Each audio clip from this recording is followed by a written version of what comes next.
લક્ષ્ય ન્યૂઝ, એક નજર, એક લક્ષ્ય.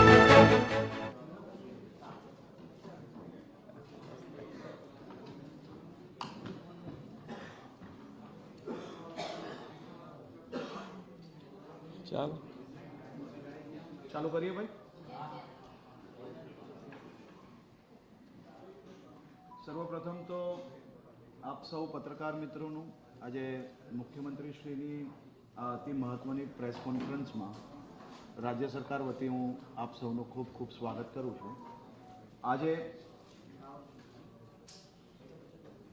ગુજરાતના લોકપ્રિય મુખ્યમંત્રી આદરણીય શ્રી ભૂપેન્દ્રભાઈ પટેલ સાહેબ દ્વારા એક ઐતિહાસિક નિર્ણય લેવામાં આવ્યો છે. રાજ્યમાં સમાન સિવિલ કાયદાની આવશ્યકતા ચકાસવા માટે કાયદાનો જે મુસદ્દો તૈયાર કરવાનો છે તેના માટે એક મહત્વની સમિતિ જે તૈયાર કરવામાં આવી છે અને એ બાબતે આદરણીય મુખ્યમંત્રી શ્રી આપ સૌને જાણકારી આપશે. આદરણીય મુખ્યમંત્રી શ્રી.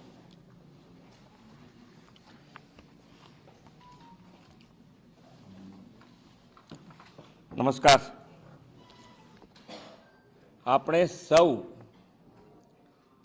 એવા મહાન રાષ્ટ્રના નાગરિકો છીએ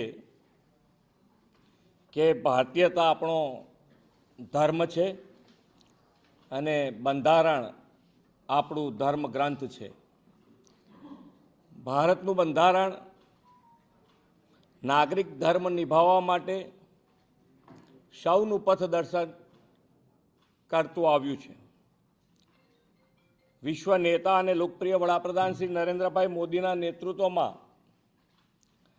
આ વર્ષે આપણે સંવિધાનના 75 વર્ષની ઉજવણી કરી રહ્યા છીએ. વડાપ્રધાન મોદી સાહેબે દેશના તમામ નાગરિકોને સમાન હક મળે તે માટે કોમન સિવિલ કોડનો દેશવ્યાપી અમલ કરવાનો નિર્ણય કર્યો છે. આદરણીય વડાપ્રધાન શ્રી નરેન્દ્રભાઈ મોદીની ભારતીય જનતા પાર્ટીની સરકાર જે કહેવું તે કરવું એક કાર્યમંત્રને અનુસરીને સરકાર કામ કરે છે. આર્ટિકલ 370ની નાબૂદી, વન નેશન વન ઇલેક્શન, નારી શક્તિ વંદના અધિનિયમ, ટ્રિપલ તલાક કાનૂન વગેરે માટે જે વચનો આપવામાં આવ્યા તે એક પછી એક પૂર્ણ થઈ રહ્યા છે. એ જ દિશામાં આગળ વધતા વડાપ્રધાન શ્રી સમાન નાગરિક ધારાનો અમલ કરવાનો માટે સંકલ્પબદ્ધ છે. ગુજરાત વડાપ્રધાનશ્રીના સંકલ્પને સાકાર કરવા માટે હંમેશા પ્રતિબદ્ધ રહ્યું છે. વડાપ્રધાનશ્રીના પદચિહ્ન પર ચાલતા ગુજરાત સરકાર રાજ્યમાં વસતા તમામ નાગરિકોને પણ સમાન હક અને અધિકાર મળે તે દિશામાં આગળ વધી રહી છે. આ માટે ગુજરાતમાં કોમન સિવિલ કોડની આવશ્યકતા ચકાસવા અને કાયદા માટેનું મુસદ્દો તૈયાર કરવા સુપ્રીમ કોર્ટના નિવૃત્ત ન્યાયાધીશ શ્રીમતી રંજના દેસાઈની અધ્યક્ષતામાં એક કમિટીની રચના કરવાનો મહત્વપૂર્ણ નિર્ણય કર્યો છે. 5 સભ્યોની આ સમિતિમાં અન્ય સભ્યો તરીકે નિવૃત્ત વરિષ્ઠ આઈએએસ અધિકારી Shri CL Meena, advocate Shri RC Kodekar, ભૂતપૂર્વ વાઇસ ચાન્સેલર શ્રી દક્ષેશ ઠાકર અને સામાજિક કાર્યકર સુશ્રી ગીતાબેન શ્રોફનો સમાવેશ કરવામાં આવ્યો છે. આ કમિટી તમામ પાસાઓનો સુગ્રથિત અભ્યાસ કરીને પોતાનો રિપોર્ટ 45 દિવસમાં રાજ્ય સરકારને આપશે અને રિપોર્ટના આધારે રાજ્ય સરકાર યોગ્ય નિર્ણય કરશે. Thank you.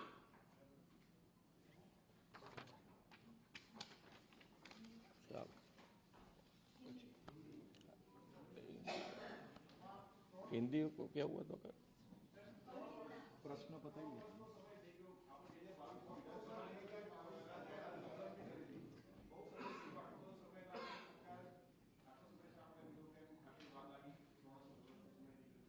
ભારતીય જનતા પાર્ટીની સરકારનું હંમેશાથી એક વ્યવહાર રહ્યો છે કે જે બોલે એનું પાલન કરવું. અને ગુજરાતમાં કે દેશમાં ભારતીય જનતા પાર્ટીની સરકાર દ્વારા જેટલા વચનો આપવામાં આવ્યા છે તેનું પાલન કરવામાં આવ્યું છે. અને બધા જ કામ એક પછી એક મહત્ત્વ આપીને એ કામગીરીને પૂર્ણ કરવામાં આવી રહ્યું છે. અને આમાં બી મુખ્યમંત્રીશ્રીએ ખાસ નિર્ણય લીધો છે કે માત્ર 45 દિવસની અંદર રાત દિવસ એક કરીને આ રિપોર્ટ તૈયાર કરીને રાજ્ય સરકારને રજૂ કરવામાં આવે અને સમયસર એ કામગીરી પૂર્ણ કરવામાં આવશે.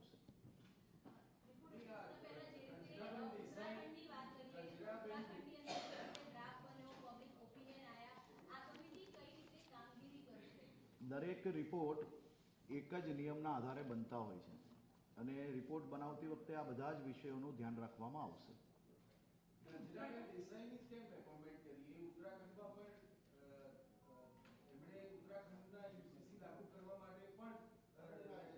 રંજનાબેન દેસાઈ એ સુપ્રીમ કોર્ટના એક્સ જસ્ટિસ છે અને એક ખૂબ જ અનુભવ ધરાવતા વ્યક્તિત્વ છે. એ ચૂઝ કરવા વખતે તો અનુભવના આધારે ચૂઝ કરતા હોય છે, એટલે કેમ ચૂઝ કર્યું એનું કોઈ પર્ટિક્યુલર રીઝન ના હોય, પરંતુ એમનો અનુભવ એ ખૂબ બોલો છે અને સુપ્રીમ કોર્ટના એક્સ જસ્ટિસ છે. ત્રણ વિષયો છે આ કાયદાને લઈ. રૂપાલા સાહેબે જાહેરાત કરી એ વખતે પણ વાત કરી છે એ બાબતની ક્લેરિટી જોઈએ છે. એક તો આપણું સ્ટેટ 14 થી 15% આદિવાસી સમૂહ ધરાવતું રાજ્ય છે, તો એના જે સ્પેશિયલ અધિકારો છે એને આ કાયદો અસર કરશે કે કેમ, સરકાર શું વિચારી રહી છે. બીજું કે સ્ટેટની અંદર પહેલાથી ધર્મના આધારે રેસિડેન્શિયલ્સ નું વિભાજન છે, અશાંત ધારો અહીંયા આગળ લાગુ છે, તો અશાંત ધારાને આ કેવી રીતે અસર કરશે કે કેમ, આ બાબતની ક્લેરિટી જોઈએ. સર્વપ્રથમ તો આ ખૂબ મહત્વનો પ્રશ્ન છે. ભારતીય જનતા પાર્ટીની ઉત્તરાખંડ સરકારે દેશમાં યુસીસીનું એક અદ્ભુત મોડલ રજૂ કર્યું છે અને અગર આપ એનો એ રિપોર્ટને સ્ટડી કરશો તો આપને અંદાજો આવી જશે કે કોઈ બી પ્રકારે આદિવાસી સમાજની જે રીતિ રિવાજો અને જે કાનૂન છે, એટલે એમના જે કાયદાઓ છે, એને કોઈ બી પ્રકારે નુકસાન એ આખા યુસીસીના કાયદાની અંદર નથી લાવવામાં આવ્યું. અને દેશના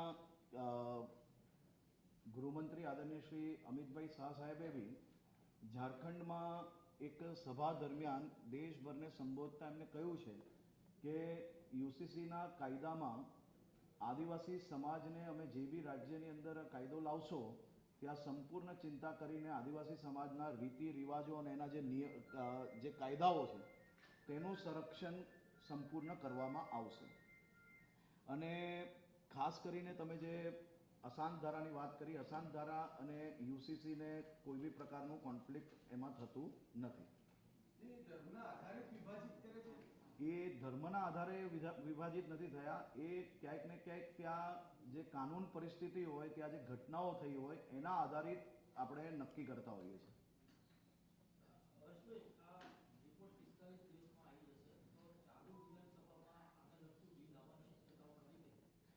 રિપોર્ટ 45 દિવસમાં આવશે, એના પછી સરકાર એનો રિવ્યૂ કરશે. એટલે 45 દિવસમાં રિપોર્ટ આવ્યા પછી રાજ્યના મુખ્યમંત્રી શ્રી એના રિવ્યૂ પછી એનો નિર્ણય લેવામાં આવશે ને એની જાણકારી આપ સૌને આપવામાં આવશે.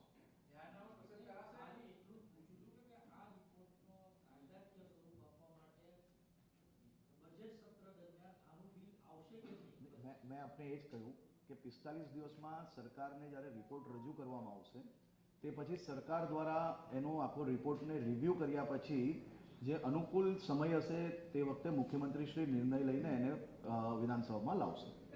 બીજું એક હિન્દુ સક્સેશન એક્ટ વિશે સમજવું છે કે એ એક્ટ પણ આ યુસીસીના કારણે અસર થાય છે. ઉત્તરાખંડમાં શું છે અને સરકાર શું વિચારી રહી છે સ્ટેટમાં? ને ઉત્તરાખંડના રિપોર્ટની અંદર બી અગર આપ જોશો ને, એક તો HUFનું જે મુખ્ય ટેક્સેશન વાળી વાત છે, ટેક્સેશનનો અલગ જ અલાયદો કાયદો છે. અને ખાસ કરીને ઉત્તરાખંડના બી તમે UCCનું જે ડ્રાફ્ટ રજૂ થયું છે તેની અંદર બી HUFને કોઈ બી પ્રકારે મેન્શન કરવામાં આવ્યું નથી. મારો સવાલ સીએમ સાહેબને છે.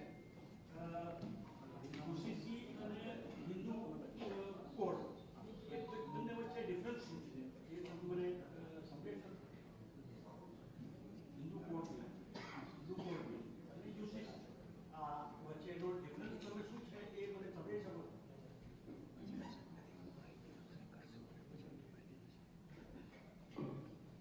આમાં સર્વપ્રથમ એ બેવની જે તફાવત છે એ તફાવતને સમજવા અને લોકોના વ્યૂ લેવા માટે આ રિપોર્ટ રજૂ કરવા માટેની કમિટી બનાવવામાં આવેલી છે. અને એમના જ માધ્યમથી આ આખો રિપોર્ટ તૈયાર થશે અને સરકારને રજૂ થશે. પછી મુખ્યમંત્રી શ્રી એનું આખું નિરીક્ષણ કર્યા પછી રાજ્યના એસેમ્બલીની અંદર એને રજૂ કરવામાં આવશે. એટલે એ વિષયની બી સંપૂર્ણ માહિતી એની અંદર આપવામાં આવશે. મારો પ્રશ્ન એટલા માટે છે કે હિન્દુ કોડ બિલનો વિરોધ આંબેડકરે કર્યો અને એના સંદર્ભમાં રેઝિગ્નેશન પણ આપ્યું. હું એ જ બાબતે આપણે કહેવા માંગુ કે કાનૂન સચિવ પણ અહીંયા છે. હા, કુલ મળીને તમને એ જ સમજાવવા માંગુ છું કે આ કોઈ એક સમાજ માટે કાયદો નથી લાવવામાં આવતો.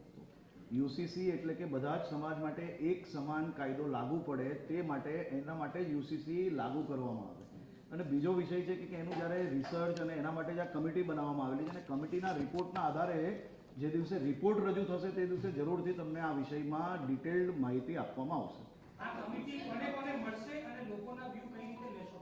આમાં એડ કરું છું, કમિટીમાં ધાર્મિક નેતાઓનો સમાવેશ કેમ નથી થતો? અથવા તો આ આખો વિષય ધર્મના આધારે છે. તમે વિભિન્ન ધર્મની જે પ્રણાલીઓ છે એને એક સમાન ઉપર લાવી રહ્યા છો, તો કમિટીમાં કોઈ ધર્મ વિશેષજ્ઞનો કેમ એમાં સમાવેશ? આમાં જેટલા બી લોકો છે એ બધા જ ધર્મના લોકો છે. અને બીજો વિષય કે બધા જ ધર્મના જે અગ્રણીઓ છે તેને કમિટી હંમેશા આ પ્રકારના કાયદા લાવતા પહેલાં મળતી હોય છે. અને એમને મળ્યા પછી એ લોકોના રિવ્યૂ જે છે એના આધારે એ લોકો રિપોર્ટ બનાવતા હોય છે. એટલે આવનારા દિવસોમાં ધર્મ જોડે જોડાયેલા જે કોઈ અગ્રણીઓ છે એને બી મળવામાં આવશે અને કમિટી એમને મળ્યા પછી રિપોર્ટ જ્યારે રજૂ કરશે ત્યારે બધાના જ વ્યૂ એની અંદર લેવામાં આવશે. મુસ્લિમોને લાગુ પડે છે તો મુસ્લિમોનો અત્યાર સુધીનો એનું શું હોય છે કે આ કાયદો લાવવો જોઈએ કે એવું ક્યારે રજૂઆત થઈ છે? એના માટે જ કમિટી બનાવેલી છે અને કમિટી બધા જ લોકોને સાંભળશે. ત્યારે એક પર્ટિક્યુલર તમે જે કોઈ સમાજનું વાત કરો બધા જ સમાજને સાંભળશે, એમાં મુસ્લિમ સમાજને બી સાંભળશે.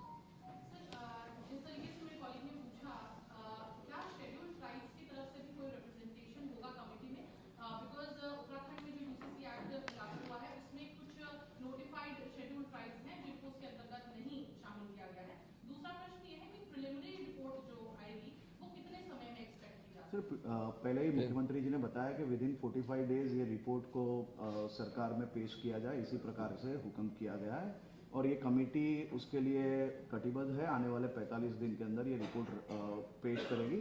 और ख़ास तौर पे मैंने आपको पहले भी बताया कि आदिवासी समाज को उत्तराखंड में जो UCC बिल जो पेश हुआ है वो एक देश के लिए एक बहुत ही श्रेष्ठ उदाहरण है, जिसमें आदिवासी समाज की रीति रिवाज, उनके कानूनों का संरक्षण करने के लिए आदिवासी समाज को UCC में खास तौर से संरक्षण दिया गया और किसी भी प्रकार से आदिवासी समाज को इसमें लागू नहीं किया गया है.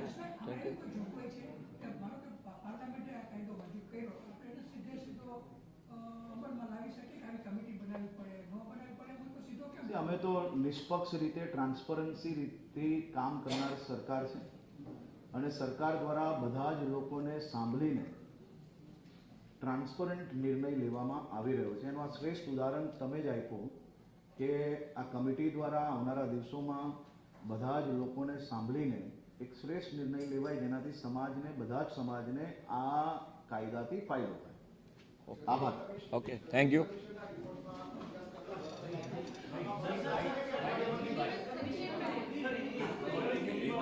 હિન્દી વાઇટ આપ હિન્દી વાઇટ આપ હું લઈ લઈશ. આ સર્વેની કમિશન આપણે નિમ્યું એનો રિપોર્ટ હજુ બહાર નથી આવ્યો. એ જ રીતે આ 45 દિવસમાં આ કમિટી રિપોર્ટ આપે તો પછી બહાર પબ્લિશ કરવાના છે કે કેમ? બહાર કાયદો બનશે બહાર આવવાનું જ છે ને. નહીં, રિપોર્ટની વાત છે. કાયદો બનશે તો એમાં આવશે રિપોર્ટ તો પબ્લિશ થવો જોઈએ. રિપોર્ટ કરતા કાયદો બને તો પબ્લિશ થાય. રિપોર્ટ આવો Sir, yeah, yeah, please, sir, yeah, make my